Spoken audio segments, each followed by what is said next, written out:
everyone, I'm Lauren and welcome back to my channel. This is Light and Lavender, where we talk about all things books, my own writing journey, and I've got a little bit of a weird reading vlog for you today.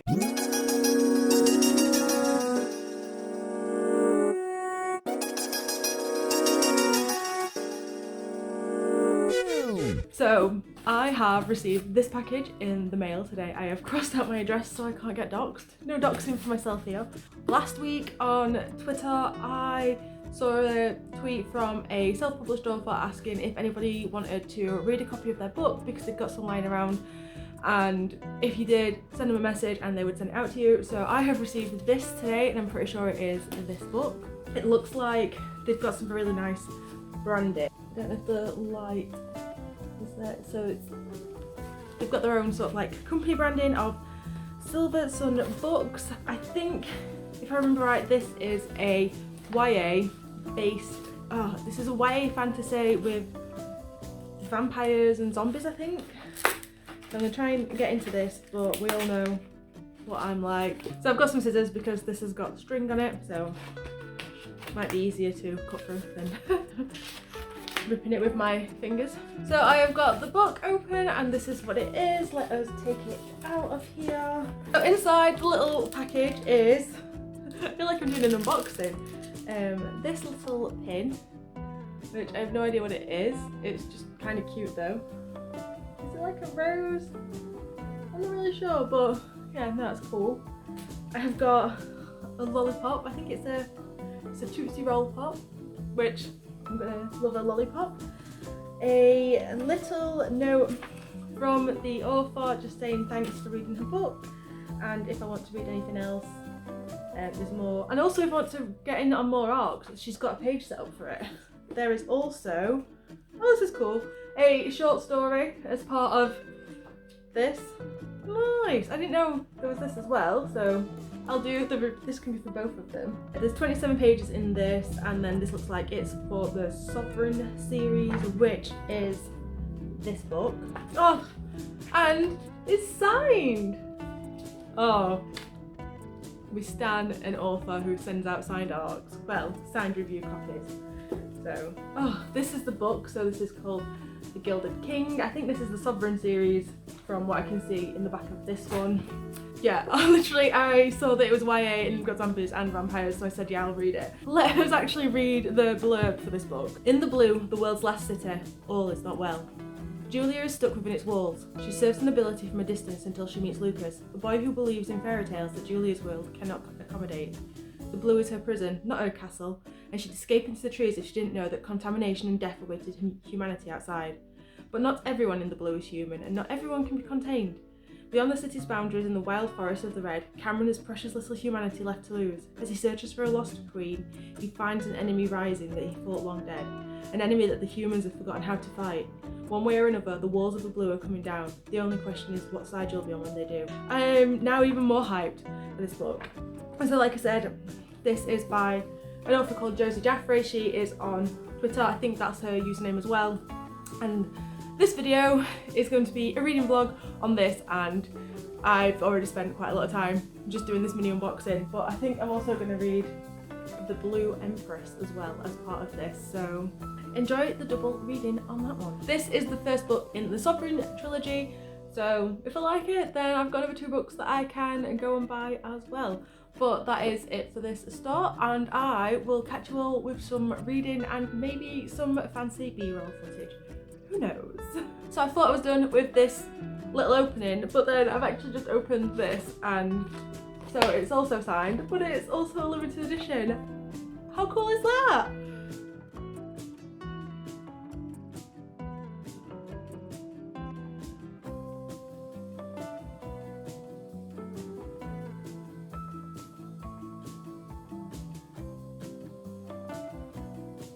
Hello, an update for my Gilded King reading vlog. I have read 70 pages so far of this book and I am enjoying it so much. The world building in this is top tier. It's sort of like a futuristic settlement idea. So vampires have been a thing. I think zombies come into play at some point from what I remember. So currently we're dealing with some vampires in a sort of futuristic world where there was a virus known as the Weeper's virus, and the cure for that virus was actually also the cure for vampirism. So if a human has taken this vaccine, this cure, if a vampire feeds off them, it turns them human, which I kind of like that vibe. So the book I'm reading is set in a city called Blue, which is now on an island, and this place has been sort of like isolated off, so there's no contamination. The humans there, no one ever took the vaccine, because if you took it, it's sort of like it carries down through generations. So it's not just like if I took it, it's only me who would make a vampire become human again. But if I had kids, my kids would also do it, so it's kind of like a knock-on effect. And it can also infect animals. So it's a very convoluted sort of issue, but I'm enjoying the idea behind it. We've got two narratives. We've got one from Julia, who is a servant sort of human-y thing in this city called the Blue, and the other is Cameron, who is a vampire who's trying to find, I think it's his love, trying to find a girl called Emmy who disappeared, but he's not been able to find her, and how like the system has changed around. From what I've read, this series is sort of a continuation of the Solvi Invictus series. I can't remember the name of it, so I'll just leave it here. But I am enjoying it so far, and I can't wait to carry on reading it. It's a great book, and I'm so glad that I saw Josie Jaffrey asking for book blogger people to see if anyone would like to review this, because I don't know if I'd have come across this book otherwise, and I'm excited to get ready to carry on with it, to be honest. I feel like there's going to be a lot in this. The text is quite small, so although it's on like 300 pages, I feel like there's quite a lot of book packed into it. In the first 70 pages I've already found out so much, so I am excited to see where this goes on to. Hello everyone, so I have finally finished The Gilded King. I say finally, I finished this on I think it was the day I came back from Whitby, and I really loved it. I didn't do a lot of vlogging of reading this because I was just enjoying the story so much that I didn't actually want to not read the book at all. So this is my end of reading thoughts, and I hope that you enjoy it. As I'm pretty sure I've mentioned earlier on in the vlog, this is a YA fantasy based around a vampire civilization, and also there is zombies included in here as well, although I didn't really realise what the zombies were until quite far in, so I was waiting a lot for these to appear, and I think it was maybe about halfway you finally realise the zombie element of the story, and honestly I absolutely loved it, and I thought it was a wonderful inclusion into this overall plot and narrative. So what did I think of this book? I have given this book, I think it's 4 to 4.5 stars. I'm not fully finalised on the rating for this yet, but I really enjoyed this book. It's quite a short read. I think it's around 287 pages, it might be a couple less, but it was pretty swift to get through. It didn't take too long to get through or too long to get into. I really enjoyed the writing style of this and the word choices in this. As this is a self-published book, it doesn't have to fit in for anyone else's ideals, be that agents or traditional editors at traditional publishing houses.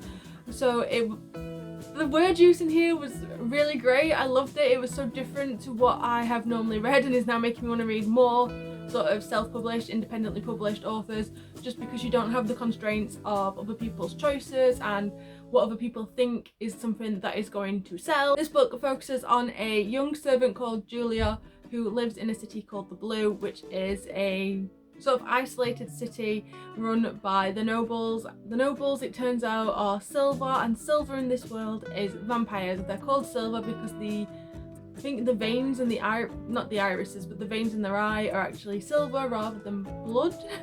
So you can tell who is a vampire and who isn't.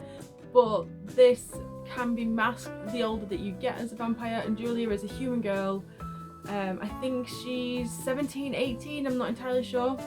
But she is living as a server, and she doesn't want to be in the Blue anymore. She wants to escape out into the Red, but all her life she's been told that the Red is where there is a contamination and poison and you're likely to die. However, Julia's parents left her abandoned on the temple steps as a baby, and they both ran off into the Red together.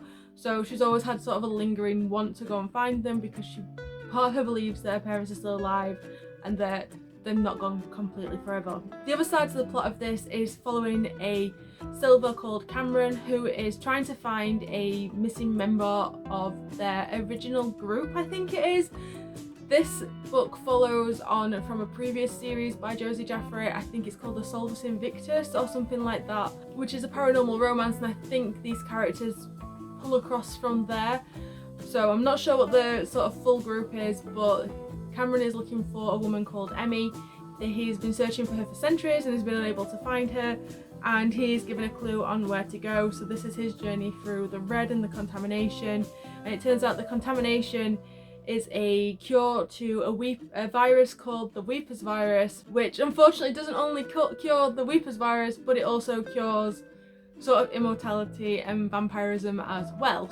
This makes it really difficult for Cameron because he is unable to drink blood from anyone whilst he's out there, because he doesn't know who is safe to drink from, and it looks like pretty much the entire world has been taken over by this, which is why the blue is so sacred, because the humans there are all uncontaminated and they are able to be safely fed on, and that is part of their role in this city. There was a hint of romance in this for both of our main characters with different people, and also it was an accidental LGBT read in Pride Month, because Cameron turns out, I'm not sure if he is gay or if he is bisexual, I'm assuming gay, but he has sort of like a bit of a flirty romance with a guy that he ends up teaming up with called Felix.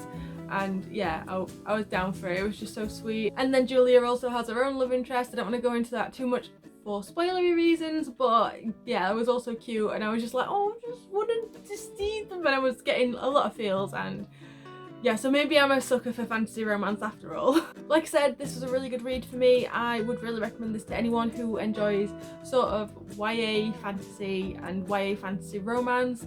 I think it is a bit different. The word choice in here, like I said, is not something that you would usually find. I tried to find a passage to read out just to sort of explain my point, but I can't find one offhand. But I know that when I read it, there were some words that were not what I would expect to read in sort of like traditional YA fantasy, so be wary that it's not quite a usual, I don't want to say dumbed down, but it's more unusual word choices, and maybe not of the usual garden variety that you would find in a YA book. If you like vampires, you like a setting where the world has gone through some sort of apocalypse-like thing, because there is mentions of the vampires having watched television and these are no longer there, and plastic having been destroyed, and previous cities and being in London and things like that, so it is very much a post-apocalyptic world. I don't know if the previous series goes into that a bit more, but I kind of want to know what happens to this world, and now that I've read this, I want to finish reading this trilogy, which is the Sovereign's trilogy, and I also want to read the previous trilogy. I don't know if it's a trilogy actually, it might be just a full series, but unfortunately during my quest to not buy any more books, I have now found a new author and I really want to just read all of their things. I will leave links to the author's Twitter and website down below, because I was given this book in exchange for an honest review, and honestly I don't know how I managed to stumble across something that I loved so much just by chance. And yeah, if you think this is something that you would enjoy, or you think it's something that you could potentially enjoy, I would highly recommend you checking this author out. I think that she has got, well, there's about 10 books that she's got out, so if you like one of them, you've got like another 9 books to read, and what do readers need if not more books?